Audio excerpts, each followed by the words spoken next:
Panic at the Disco does not come to mind when you're thinking of some of the best music ever created. And despite the many atrocities associated with the band, or really lack thereof band, it's not every day you come across an album like A Fever You Can't Sweat Out. Whether you're talking about the impractical long-ass song titles to the baroque circus pop sound it emits, Panic at the Disco's A Fever You Can't Sweat Out truly is a one-of-a-kind record, and in my opinion, one of the best albums to ever exist. And no one's fucking talking about it. And while it may technically fall under the theater core category, I'm afraid and ashamed to admit it does. It has something really special within itself that many other albums tend to lack. And it is, drumroll please, originality. Seriously! Nothing on the music market sounds remotely similar to this hunk of sound. If you've listened to Fever?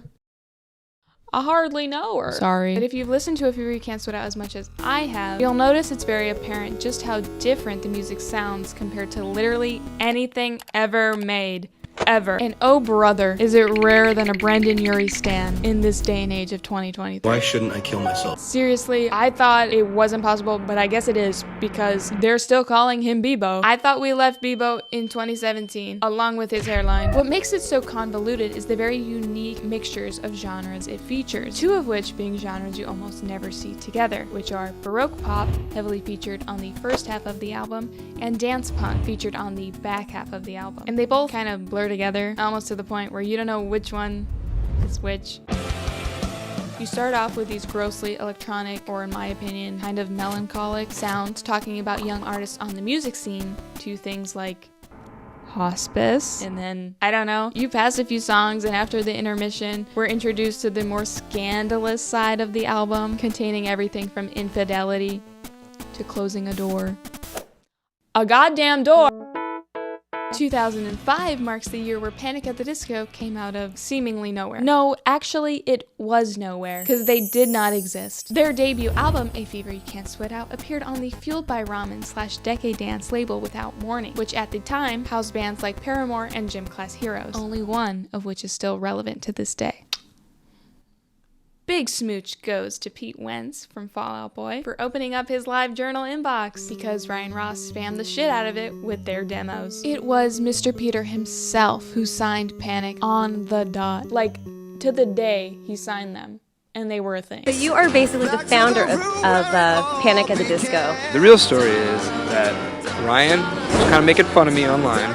It was like, check out my band. And I was like, I'm going to check out this dude's band and just tell him how bad this band is. And they were really good. And so I signed them. And up on stage, they just had that acoustic sound. At the time, and from what my extensive research has gathered, Panic was the epitome of a dreamlike success story. This was notably due to their exposure and relation with Fall Out Boy, and I guess sounding like them, but it was also due to the monstrous release of I Write Sins, Not Tragedies, which I'm sure you've all heard of. Everyone and their mom knows that song. The public was devouring this at the time, sloshing it down. Although facing tough criticism and quote-unquote hate from local bands, Panic became a household name even with their lack of experience and despite not paying their dues. It's honestly quite impressive that A Fever You Can't Sweat Out was their debut album, considering it was their best album and only album. And their peak, almost 20 years later. And that was their peak. And everything else after it went to shit. Kind of, sort of, a little. What's also fascinating is that the band was only given $10K to produce the entirety of the album, having elementary school kids play instruments they couldn't, and having other elements electronically ripped from GarageBand. Please don't fact check that last part, because I might have made that up. Two song titles come from the movie Closer, starring Natalie Portman, and Time to Dance references Chuck's last name's book, Invisible Monsters. It is a very underrated piece of literature. It is very good, but I got halfway through that and decided to quit. The concluding track to the album, Build God Then We'll Talk, also features a pretty fucked up twist on the song My Favorite Things from The Sound of Music. And its title comes from the book Choke, also by Chuck, last name. I would also like to mention that the entirety of A Fever You Can't Sweat Out was written by the Ryan Ross. Emphasis on the. He deserves it. He was 17 and still in high school at the time of writing it. So despite the album being written by a teen, you'll find it to be wise beyond its years and so incredibly incredibly sophisticated. Its complexities and insecurities clearly written within the forefront and lyricism of the songs are what we connect with and are what interest us, since we are all complex, diverse, and insecure in our own ways, especially during our young adolescence and our young adult years, the most trying time of anyone's life. So for a lot of us, we resonate with being inherently insecure. It's honestly what binds the entire album together. Every emotion, sentiment, and sensation are by no means overlooked on this album. There's clear passion and eagerness in every track from start to finish, which is heavily due to the lyricism. Did I mention the lyricism? Because it's just bar after bar after bar after bar. The record is desperate to be heard, even if it's not that nuanced to what many other pop-punk bands brought to the table at that time. Fever is so much more than just some alternative pop rock album. You deal with addiction, hospitalization, manipulation, failed romances, family trauma, and far off hard to talk about subjects that no one should understand or let alone have to go through. By dealing with these topics in a not patronizingly cut from the same sugary pop rock cloth, annoying kind of weenie, whiny way, it's refreshing to hear them fleshed out into these allegorical stories. A Fever You Can't Sweat Out delivers the band's message, whatever message that is, you'll have to figure that out, without coming across as pretentious. Just kidding, they are also pretentious, but in an ironic kind of way. You know, in a cool way, in a cool way. Other songs on the album I find purely add to the theatrical purpose. Or I shouldn't say that they were made purely to make this album theatrical, but by the way they are composed and written, it just adds another layer to the whimsy, creepy circus theme the album is clearly aiming for after the intermission ceases. Given that the intermission sounds straight out of fucking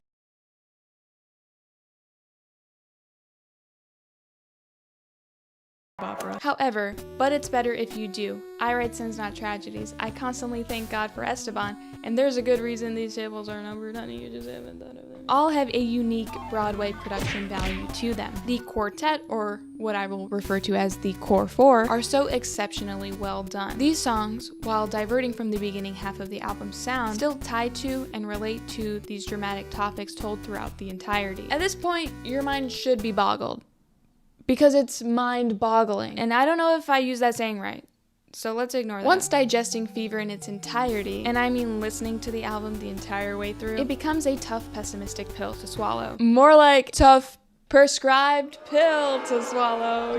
No. For a lot of us, I think we've confided in the album itself for a long time. There are elements that on a surface level really relate to everyone, and other elements that are niche to us individually. Now we move on to the tragedy of Panic's split and its repercussions, and I have to narrate this because it is very important. Describing just how amazing this album is truly a near impossible task. But when the band decided to switch their entire sound on their sophomore album, they left Fever's reputation on a very high yet sour note. The release of Pretty Odd did significantly worse than Fever did when it was first released, albeit becoming a fan favorite a decade later. But still, Pretty Odd was just a shot in the dark at ambition. Please don't pull me to shreds in the comments. I like Pretty Odd, don't get me wrong. And still, nothing else, not even the band's other music, could top Fever or capture the sound of such a unique genre and the feeling of past nostalgia like it did. Even after the band's real split in 2009, not the one-man salute in January of 2023, nothing came remotely close to Fever's original sound. Nope, nothing. Now, one gosh darn thing. You could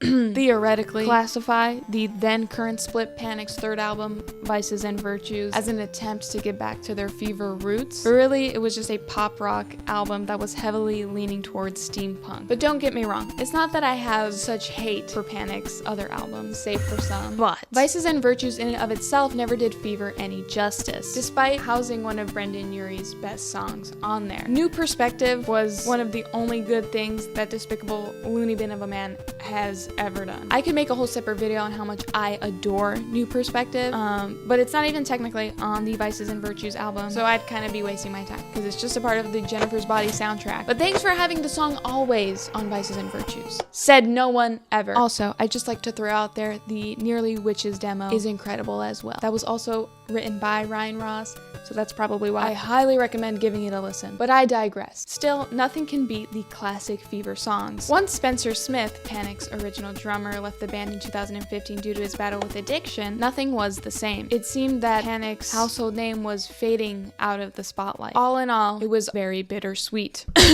Please put the bonus songs on Spotify, please. This makes me wonder, what is the best Fever song. If we're getting down to the nitty-gritty of it, there is absolutely no way in hecking heck you can possibly choose a favorite song on this album. To narrow it down to just one is literally impossible. I mean, you have to be a complete psychopathic psycho to pick the best song on the album, because you cannot. It's time to dance. It's time to dance. Currently, my favorite Fever tune tends to change every so often, which according to every Fever fan ever, this seems to be the general consensus we've all come to. Although I will say that there are probably, and I mean roughly, around 5 tracks that are really clearly the more musically appealing and just audibly better sounding songs. These ones do really stand out and make me feel like I'm gonna have heart convulsions, but like in the best way possible. But it's better if you do. Lying is the most fun. Build God, Then We'll Talk, Time to Dance, and Camisado, or however the fuck you pronounce it, are really the best songs on the album. Not my personal ranking. There you go. As we've grown, the album seems to morph along with us. Tracks we once loved become unrecognizable and new again. I'm trying to say that this album doesn't get redundant. When you started listening to Fever, or if you've just recently gotten into this album, it's like you discovered something sacred, a pretentious world that got you busting a move to Brendan Urie's grungy voice. But when you listen to it now, you realize just how much you confide in the album. Or maybe that just goes for me. Clearly, I'm not a fan of this album.